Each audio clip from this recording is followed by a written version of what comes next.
Hi friends, பழைய சாதம் waste பண்ணாதீங்க. இப்படி கஞ்சி வடகமாக செஞ்சு நீங்கள் சாம்பார் சாதத்துக்கு, பருப்பு சாதத்துக்கெலாம் நீங்கள் இப்படி வடகம் செஞ்சு இங்கே வருங்க நல்லா வெயிலில் காய வச்சு எடுத்து நல்லா பொரித்து சாப்பிடுங்க.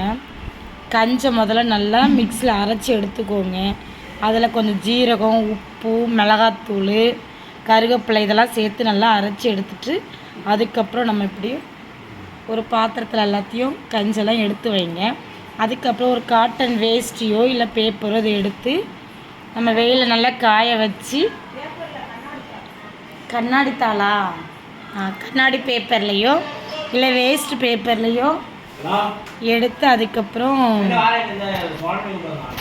இந்த மாதிரி நீங்கள் வடகம்லாம் செஞ்சு சாப்பிட்டீங்கன்னா கமெண்டில் சொல்லுங்கள்.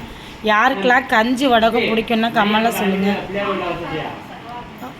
சாம்பார் சாதம் நல்லாயிருக்கும், பருப்பு சாதத்துக்கு நல்லாயிருக்கும்ல. நீ சூப்பராக இருக்கும். இந்த மாதிரி நீங்கள் செஞ்சு வீட்டில் சாப்பிடுங்க.